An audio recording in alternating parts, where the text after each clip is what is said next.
Hello everyone, welcome back to STS, Science, Technology, Economy, Strategy 등을 고민하는 곳입니다.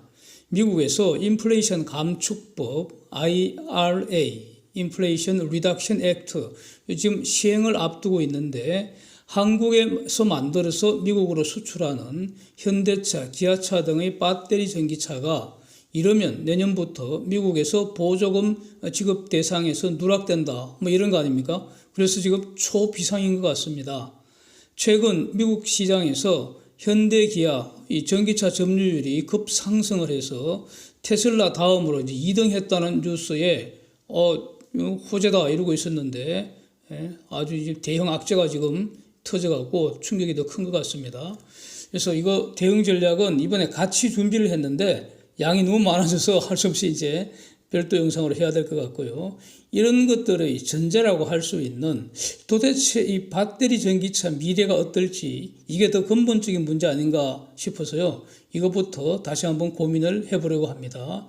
특히 지금 배터리 분야 천하대세가 된 게 리튬이온 배터리 아닙니까? 요거 문제점 제가 한 5개 정도로 고민을 하고 있습니다. 이거 해결 가능성 있을지 미래에 어떻게 될지 이제 한번 보겠습니다. 첫 번째로 이 배터리 전기차는 친환경차는 분명히 아닌 것 같습니다. 이거 최근에 이와 관련된 영상을 제가 여러 개 올렸는데 다시 한번 정리해 보겠습니다. 한국에너지경제연구원의 LCA 분석 자료부터 한번 보십시다. 휘발유와 배터리의 온실가스 유발 효과를 자동차의 생산, 공급, 운행, 폐기, 연료 생산 이런 전 생애 주기 통틀어서 오염물질 배출 평가하는 것 이게 LCA 분석이라고 하는데 사진 한번 보시면은 동일 거리 주행할 때 휘발유 차량 대비 전기차의 온실가스 유발 효과는 57%나 된다는 겁니다. 미세먼지 유발 효과는 92.7%나 된다고 합니다. 이거는 에너지경제연구원의 연구 결과입니다. 그래서 이 결과를 놓고 볼 때 과연 배터리차가 친환경 맞습니까 이거? 아니 저런 곳에다가 보조금을 왕창 주는 게 지금 정당합니까? 그리고 전기료 할인해 주는 게 이게 맞습니까? 이건 매우 의문이 듭니다. 제가 보기에는 보조금 줄 게 아니라 환경부담금을 물려야 하는 거 아닌가 이렇습니다.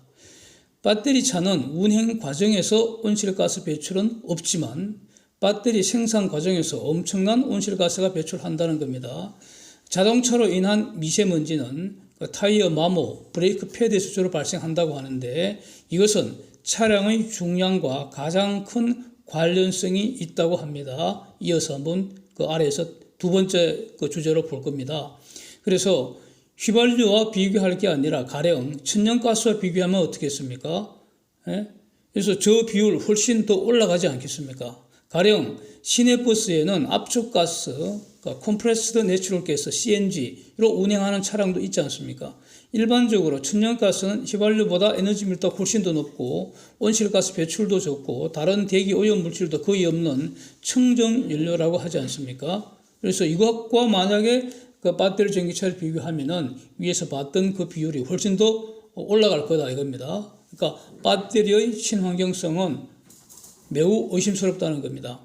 두 번째, 전기차는 동급 유사한 거 엔진차보다도 대략 400kg 정도 더 무겁습니다. 이거 제가 정리한 그 표를 다시 한번 보겠습니다. 이전에도 한번 소개드렸죠. 주행거리 400km인 전기차의 배터리 무게만 지금 450kg라고 합니다. 이거 실제 데이터입니다. 그래서 배터리 본질이 뭡니까 이거? 에너지 저장 수단입니다. 이거는 마치 우리가 등산 갈 때 점심밥을 싸가는 도시락 통이라고 할 수 있습니다.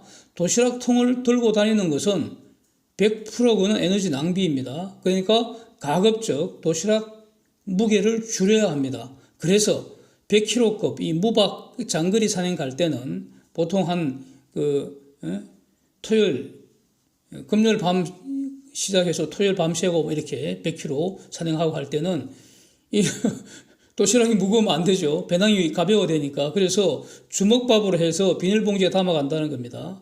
그런데 전기차는 이 도시락 무게만 450kg입니다. 주행거리 증가하려면은 배터리 더 많이 장착하면 되는데 무게가 더 늘어나기에 한계가 있다는 거 아닙니까? 여기서 이제 아주 그 고약한 게 뭔가 하니 산에서 점심 먹고 나면 먹은 밥 무게만큼 가벼워지는데 또 휘발유나 가스 연료통은 사용된 연료만큼 이제 줄어들지 않습니까? 무게가. 그런데 배터리는 전기 사용했다고 해서 무게가는 줄지 않습니다. 이게 아주 고약합니다. 이런 압도적 무게 때문에 지금 두 가지 치명적 문제가 발생하는 것 같습니다. 이거는 배터리 무게 줄이기 전에는 해결이 절대 불가능하다고 봅니다. 첫 번째 문제점, 이거는 제가 말씀드리는 거고요. 그러니까 우리 운동하는 물체, 질량 M인 물체가 속도 V로 운동할 때 운동 에너지 2분의 1 mv 제곱이 필요하죠. 이건 물리법칙이니까 이거는 전 우주에서 이거는 변하지 않을 겁니다. 왜냐하면 여기 질량과 속도는 우주에서 뭐 공간에 따라 변하는 게 아니잖아요. 그래서 이거 전부 에너지 손실입니다. 배터리 에너지 손실 이거 발생한다는 겁니다. 그 무게 때문에 이거 완전히 미친 짓 아닙니까 이거? 그래서 여기서 이제 추가로 더 간단한 산수를 구체적인 숫자를 대입하면은 저 450km 더 나가는 저 에너지 손실량을 휘발유 양으로 환산할 수도 있을 겁니다. 그렇고요. 두 번째 문제, 요거는 저기 서울대 법률신문에 게재된 내용을 제가 요약을 하겠습니다. 미세먼지 부분과 관련된 겁니다. 수송 부문에서 발생하는 미세먼지는 내연기관의 연소성 미세먼지하고 주행 중 타이어와 노면이 마찰하거나 브레이크 패드가 마모돼서 발생하는 비연소성 미세먼지로 나눌 수가 있다고 합니다. 이럴 때 차량의 무게와 연관이 있는 이 비연소성 미세먼지 비중이 압도적으로 크다는 겁니다. 그래서 서울대 환경대학원의 장수원 교수팀이 연구를 해봤더니 서울의 비연소성 미세먼지 배출량은 연소성 미세먼지 배출량의 4.6배에 이른다는 겁니다. 그래서 어떤 연구는 전기차 미세먼지 배출량이 동급의 엔진차보다 더 많다, 이런 연구 결과도 있다는 겁니다. 또 서울공대 기계공학부의 송한호 교수팀이 주장하는 것은 휘발유 하이브리드 차는 동급 전기차하고 비교할 때 온실가스나 초미세먼지 배출량 거의 차이가 없다는 겁니다. 특히 중형 SUV 이런 일부 차종에서는 전기차 오염물질 배출량이 하이브리드 차량보다 더 많다는 겁니다. 이렇게 주장하고 있다. 이게 지금 서울대 법률신문에 보도된 내용입니다. 그 다음에 세 번째로 매우 이제 심각한 거, 화재 문제입니다. 화재 문제. 요와 관련해서는 국립소방연구원 실정 자료가 있습니다. 이거 소방방재신문에 보도된 것인데 한번 보십시오. 그러니까 차량 1만 대당 화재 발생 비율을 보면은 엔진차는 1.88건, 전기차는 여기 보면은 사고로 인한 거 1.63건, 그 다음에 배터리 발화에 대한 거 0.52건이니까 전기차 화재는 이거 다 더해야 되는 거 아닙니까? 그러면 2.15 아닙니까? 전기차가 훨씬 더 많잖아요. 화재 발생 건수가. 그래서 요 사실은 지금 엔진차와 전기차의 화재 발생 빈도는 엔진차가 더 많다. 그런데 전기차는 화재가 낮다 하면 치명적이다. 이런 주장이 있죠. 이거 아마 다수 이런 어떤 자료가 미국에서 발표된 적이 있습니다. 그래서 많은 분들이 이런 게 사실인 것처럼 받아들이고 있는데 지금 우리 국립소방연구원의 위 자료에 의하면은 이 주장과 다르지 않습니까? 그 다음에 또 다른 표를 보면은 이 전부 다 실제 데이터입니다. 국립소방연구원이 발표한 것이고요. 전기차 보급이 늘어나면서 화재 빈도 지금 지속적으로 상승하는 모습 확인되는데, 또 다른 사진은 배터리 화재의 소위 말하는 열폭주 현상, 요거 실험으로 한번 보여주는 그런 내용도 있고요. 여기서 아주 재미있는 내용은 한국에서 연간 전기차 화재 대략 한 절반이 6월, 7월, 8월 이 여름철에 집중적으로 발생하고 특히 그 그래프 보면은 7월, 8월에 집중됩니다. 8월이 제일 많습니다. 7, 8월이 압도적으로 많습니다. 이거는 배터리 온도와 관련된다는 거 짐작할 수 있는데 여기서 이제 아주 섬뜩한 말씀을 생각을 할 수 있습니다. 7월, 8월 한낮 때약볕 앞에서 고속으로 전기차를 충전하는 상황을 한번 상상해 보십시오. 이거 배터리 특히 그 충전 중에 화재가 잘 발생하잖아요. 그래서 전기차 화재가 얼마나 잠재적으로 위험한 것인지 여기에 대해서 무식한 분들은 아무 생각 없이 그냥 충전하겠죠. 7, 8월 한낮 제일 더울 때 고속 충전하겠죠. 그러나 저 같으면은 겁이 나서 그 충전 차량 근처에도 안 갈 것 같습니다.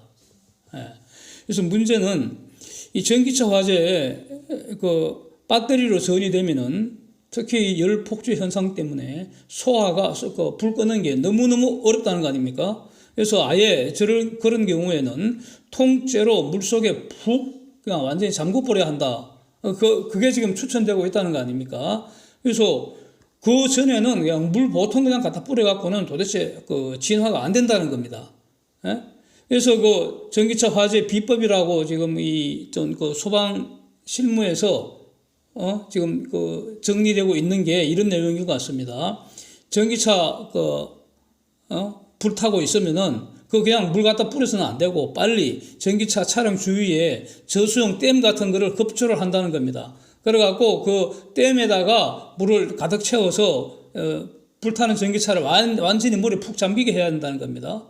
그래서 앞으로 상당 기간 전기차 보급은 증가할 것 같은데 만약에 아파트 지하나 빌딩 지하 주차장에 고의든 과실이든 어떤 이유에서건 배터리 화재가 개시가 되면은 그 주차장에 있는 인근의 모든 전기차로 쉽게 전이되지 않겠습니까? 결국 건물 전부 완전 연소시키는 대형 참사가 발생할 가능성 이거 배제할 수 없을 것 같습니다.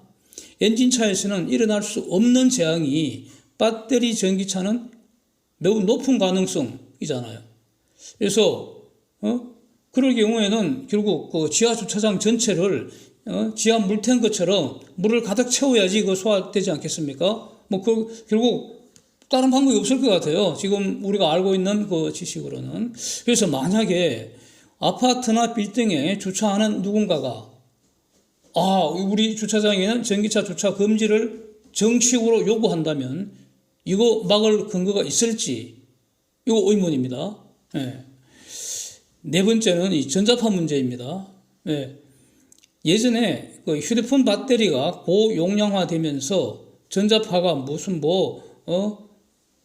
암 유발한다고 특히 여기 귀에 갖다 대니까 위험하다고 그렇게 해서 이제 글로벌 논쟁이 장렬한 적이 한번 있었는데 그 문제가 지금 해결되었습니까? 저는 잘 모르겠습니다. 이 부분. 그런데 자동차용 배터리 용량은 휴대폰과는 비교할 수 없을 정도로 지금 초거대합니다. 이거. 그것도 자동차 바닥에다가 이 초거대 용량의 배터리 쫙 깔려 있고 그 위에 사람이 이제 앉아 있는 그런 꼴인데 만약에 전자파 차단 장치가 이제 없는 경우를 상상을 해 본다면은 그러면 배터리 전기차는 그야말로 승용차 모양의 전자레인지 아닙니까, 저거? 생체가 전자파로 계속 튀겨지는 그런 꼴 아닙니까? 이렇게 만약에 수십 년 전기차를 사용한다면, 배터리 전기차를 사용한다면은 그런 경우 인체에 나타나는 효과는 어떻겠습니까? 이거 아직 아무도 모를 것 같습니다. 여기서 쟁점은 이제 전자파 차단 기술이 적용이 되어서 승용차 실내는 전자파 프리하다, 전자파에 대해서 안전하다 이렇게 주장을 하지 않습니까? 이거는 차량 메이커의 주장이죠. 그래갖고 이제 실제로 차량 내부에서 전자파 테스트를 하면은 안전하다고 이제 나온다는 거 아닙니까? 이런 건데 그래서 저거 이제 어디까지 믿을 수 있는지 여기서 이 전기를 띤 입자를 전하라고 하고요. 자성을 띤 입자를 자하라고 말하지 않습니까? 그래서 전하에서는 전기장이 발산되고요. 자하에서는 자기장이 발산됩니다. 요거는 절대 막을 수 없습니다. 이걸 막는 방법은 전하를 없애든가 자하를 없애야 합니다. 그전에는 전하와 자하에서 그러니까 전기장이나 자기장이 발산되는 걸 막을 수는 없습니다. 전자기장이 존재하는 것은 불가피합니다. 그래서 그리고 또 그 세기는 전하와 자하의 크기에 비례합니다. 그래서 고용량일수록 발산되는 전자파도 강력합니다. 그래서 이거를 이제 그 또 다른 기술을 사용해서 즉 전자파 차단 기술인데 일정 공간 즉 승용차 내부의 그 생체에 영향이 없도록 차단한다는 겁니다. 그렇다면은 차단 안 된 다른 전자파는 어디로 어떤 영향을 미치는가? 요거 불확실할 것 같습니다. 승용차 내부는 전자파가 차단된다면 그럼 외부는 어떻게 되는 것인지 이건 만만치 않은 환경 문제일 수도 있을 것 같습니다. 다만 요 부분에 대해서는 좀 전에 말씀드린 요 부분에 대해서는 제가 아직 구체적으로 이 현존 전기차 전자파 차단에 적용된 기술, 그 다음에 차단의 정도, 요거 조사가 부족합니다. 요걸 일단 말씀드리겠습니다. 하여튼 이제 그럼에도 불구하고 이건 소비자니까 그리고 또 이 투자자이기 때문에 배터리 전기차 주식 팔아치워야 하는지 아니면 언제가 사야 하는지 이 판단해야 하는 투자자 입장이기 때문에 그래서 걱정거리를 이제 계속 한번 그 말씀드려 본다면은 엄청난 전자기파가 지금 고속으로 돌아다니는 꼴입니다. 이거 그렇잖아요. 하여튼 그 배터리 전기차 그 배터리에서 강력한 전자파가 발생하는 것은 피할 수 없습니다. 그건 절대로 피할 수 없습니다. 그리고 그것이 자동차가 운행을 하면은 돌아다니잖아. 운동하잖아. 그래서 운동하는 전자기파는 주위에 어떤 영향을 미치느냐 이겁니다. 회로 주위에서 전자기장을 운동을 시키면 그 회로에 전기가 발생한다는 게 그게 바로 플레밍의 법칙입니다. 이것도 전 우주에서 성립하는 겁니다. 지구에서만 성립하는 게 아닙니다. 이거. 그래서 고속으로 주행하는 배터리 전기차가 발산하는 그 전자기파는 도대체 환경에 어떤 영향을 미칠 것이냐 이겁니다. 차단되었다 하더라도 말이죠. 그래서 그 차단하는 그 시스템 내에도 어떤 형태로 회로가 형성되어 있으면 안 될 것 같습니다. 그래서 이제 걱정거리는 담배 소송 유사하게 테슬라를 상대로 전자기파 영향으로 손해본 것 배상해라 이런 집단 소송 제기되었다는 뉴스를 나중에 구경할 수 있을지 주목됩니다. 다섯 번째는 또 폐배터리입니다. 원자력 발전, 방사선 폐기물 유사한 그런 환경 문제 이야기할 수 있지 않을까 걱정이 됩니다. 지금도 한국은 지금 폐배터리 쌓아두고 있습니다. 그렇게 알고 있습니다. 쌓아두고 있는 것으로. 당분간은 저거 이제 기하급수적으로 급증할 가능성이 있다는 겁니다. 그래서 이건 또 다른 이제 환경 재앙이 될 수도 있는데, 물론 이 부분은 폐배터리 재활용 연구도 매우 활발하고요. 그래서 일부 산업화되는 단계라고 알고 있습니다. 그런데 이게 지금 추가되는 비용이 만만치 않을 거 아닙니까? 이것은 배터리 전기차에 대한 어떤 회의를 증가시키지 않겠습니까? 자, 이렇게 5가지 그 의문이 있습니다. 저는 배터리 전기차에 대해서. 그리고 이 의문이 도대체 해소되질 않습니다. 그러면 현재 도대체 저 배터리 전기차 대안이 과연 무엇일까? 첫 번째 떠오르는 것이 리튬이온 배터리를 전고체 배터리로 대체를 한다면은, 그러면 위에서 제기된 문제가 해결될 것인가 이겁니다. 배터리 화재 문제는 상당히 해결될 것 같습니다.